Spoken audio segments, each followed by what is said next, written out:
Selamat datang di Beetle Channel, semoga kita bahagia. Jangan lupa subscribe, like, komen dan share agar channel ini semakin berkembang.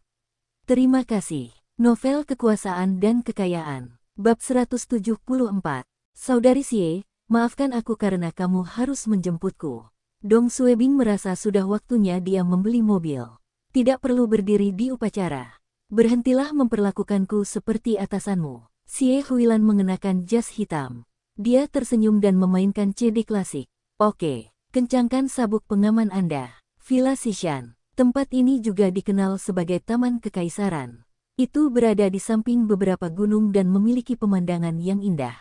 Ini adalah objek wisata dan memiliki sejarah panjang. Distrik di sini adalah salah satu lingkungan termahal di Beijing. Dong Suebing kagum saat dia melihat semua villa megah di sepanjang jalan. Dia bertanya-tanya kapan dia mampu membeli villa di sini. Uang beberapa juta yang dimilikinya tidak cukup untuk membeli taman di sini. Setelah perjalanan lebih dari 10 menit, sebuah villa 3 lantai muncul di depan Dong Suebing. Villa kecil ini berbeda dari villa lain yang dilihat Dong Suebing di sepanjang jalan. Perbedaan paling signifikan adalah lingkungan sekitar. Tidak ada properti lain dalam jarak 1000 meter dari villa ini. Semuanya hijau, dan ada tembok di sekeliling villa. Harus ada taman di balik tembok. Di pintu masuk, ada 2 petugas polisi bersenjata. Keamanan di sini sangat ketat. Dong Suebing terkejut dengan apa yang dilihatnya. Penjaga bersenjata. Senjata. Siapa sebenarnya kakek Xie Huilan? Xie Huilan pergi ke garasi di samping villa. Garasi ini tidak terhubung dengan villa. Itu adalah bangunan terpisah dan sangat besar. Namun, tidak banyak mobil yang diparkir di sana. Selain 2 kendaraan Hongqi, ada minibus Nissan dan sebuah Mercedes tua. Oh, ada BMW seri 7 yang diparkir di pojok. Lampu BMW masih menyala, tapi sepertinya tidak ada orang di dalam. Xie Huilan menghentikan mobilnya. Mobil Weinan. Dong Suebing bertanya. Dia juga ada di sini. Xie Huilan tersenyum. Kakekku menyukainya bukan hanya karena Paman Wei. Weinan telah belajar catur sejak muda dan sangat ahli dalam hal itu. Kakek saya akan memanggilnya sesekali untuk bermain catur. Hahaha, saya tahu apa yang Anda pikirkan dari mata Anda. Itu benar, Anda tidak bisa menilai dia dari penampilannya. Saya pernah bermain catur dengannya di masa lalu, dan dia jauh lebih baik dari saya. Tiba-tiba, pintu BMW terbuka, dan Weinan turun. Huilan, kenapa kamu ada di sini hari ini? Xie Huilan membuka jendela dan melepaskan sabuk pengamannya. Kakek ingin bertemu Xiao Dong. Aku membawanya kemari. Wajah Weinan berubah saat melihat Dong Suebing duduk di kursi penumpang depan. Ya Tuhan, mengapa orang ini bersama Xie Huilan lagi? Senior Xie ingin bertemu dengannya. Apa haknya dia bertemu Senior Xie? Weinan merasa ada yang tidak beres. Dia tahu Xie Huilan tidak menyukainya dan sengaja menunda pertunangan mereka. Namun, Weinan pandai catur, dan ayahnya berteman baik dengan Senior Xie. Dia percaya Xie Huilan akan mendengarkan perintah kakeknya dan akan menikah dengannya. Namun kemunculan Dong Suebing membuat Weinan gelisah. Xie Huilan memperlakukannya secara berbeda, dan dia telah menyelamatkan nyawanya. Dia bahkan menciumnya sebelumnya. Sekarang, Xie Huilan bahkan membawanya untuk bertemu Senior Xie. Apa artinya ini? Xie Huilan menyukai Dong Suebing. Mustahil, orang ini tidak memiliki penampilan atau status. Dia bahkan lebih muda dari Xie Huilan. Bagaimana Xie Huilan bisa menyukainya? Weinan menahan amarahnya dan tersenyum. Huilan, kenapa kakek Xie ingin bertemu Xiao Dong? Xie Huilan memandangnya dan tertawa. Dia ingin ngobrol dengan Xiao Dong. Apa yang salah? Weinan tidak tahu bagaimana menjawabnya. Oh, tidak apa-apa. Aku hanya bertanya. Xie Huilan tidak memberitahukan alasannya, dan itu membuatnya merasa semakin tidak nyaman. Bahkan jika Dong Suebing telah menyelamatkan nyawa Xie Huilan, Senior Xie tidak akan bertemu dengannya secara pribadi. Bisakah pertemuan ini diatur oleh Xie Huilan? Kenapa dia membawa Xiao Dong ke sini? Hanya untuk membalasnya karena telah menyelamatkan nyawanya. Untuk karir Dong Suebing, Weinan tahu dia hanya membayangkan sesuatu, tapi dia tidak bisa menahannya. Pernikahannya dengan keluarga Xie sangat penting. Tidak ada yang salah dengan pernikahan ini. Dong Suebing segera turun dari mobil dan berlari ke sisi lain untuk membukakan pintu bagi Sister Xie. Wei Nan masih berpikir apakah dia harus membukakan pintu untuk Xie Huilan ketika Dong Suebing membukanya. Wei Nan menatap Dong Suebing dengan dingin. Dong Suebing secara resmi adalah musuhnya. Saudari Xie, harap berhati-hati. Dong Suebing membuka pintu dengan satu tangan, dan tangan lainnya menutupi bagian atas pintu, melindungi kepalanya. Xie Huilan tertawa. Berapa kali aku mengatakan ini? Kita adalah teman. Kamu tidak perlu membukakan pintu untukku, oke? Dong Suebing tersenyum dan ragu-ragu. Setelah menunggu sekitar 2 detik, Dong Suebing masih berada di dekat pintu. Xie Huilan tertawa dan menggelengkan kepalanya. Dia mengulurkan satu kakinya untuk turun. Dong Suebing merasa dia mungkin meninggalkan kesan yang salah pada Xie Huilan jika dia terus memperlakukannya sebagai seorang pemimpin. Jadi, dia mundur selangkah untuk membiarkannya turun. Namun Xie Huilan tidak menyangka Dong Suebing akan bergerak, dan dia kehilangan keseimbangan dan secara tidak sengaja menginjak kaki Dong Suebing dengan sepatu hak tingginya. Ah! Dong Suebing berteriak kesakitan. Xie Huilan jatuh ke sisinya setelah kehilangan keseimbangan. Huilan! Wei Nan berlari ke depan untuk membantunya. Oh sial, seorang pemimpin pemerintah pusat terjatuh karena saya.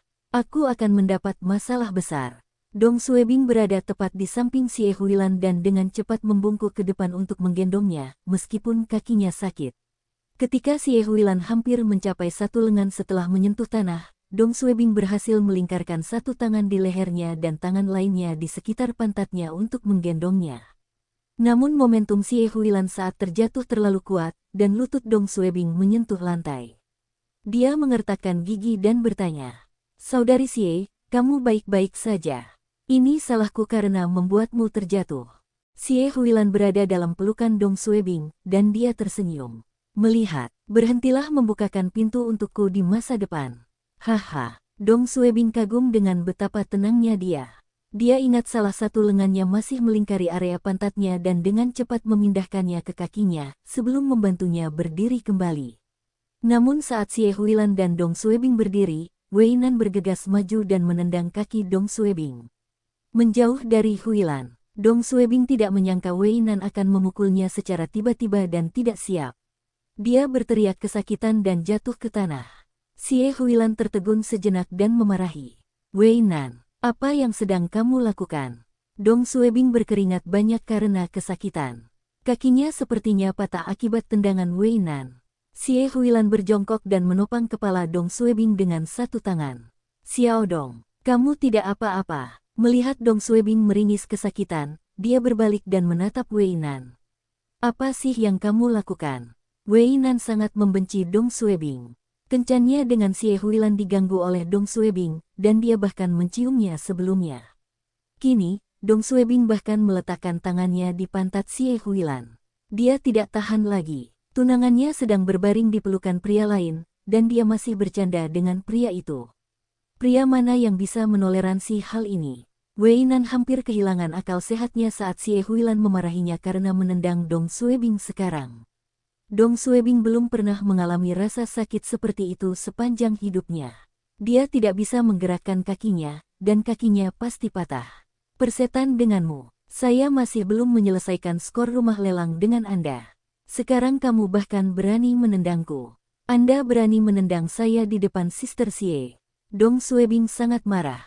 Dia ditendang tanpa alasan, dan dia tidak akan melepaskan Wei Nan. Kembali, adegan itu muncul. Dong Suebing tidak bisa merasakan sakit di kakinya. Dia hanya bisa merasakan sakit di lututnya, dan dia masih berlutut di tanah dengan Xie Huilan di pelukannya. Dia tersenyum padanya dan berkata, "Lihat, berhentilah membukakan pintu untukku di masa depan." Haha, Dong Suebing menarik napas dalam-dalam dan membantu Xie Huilan berdiri. Tapi semua perhatiannya tertuju pada punggungnya.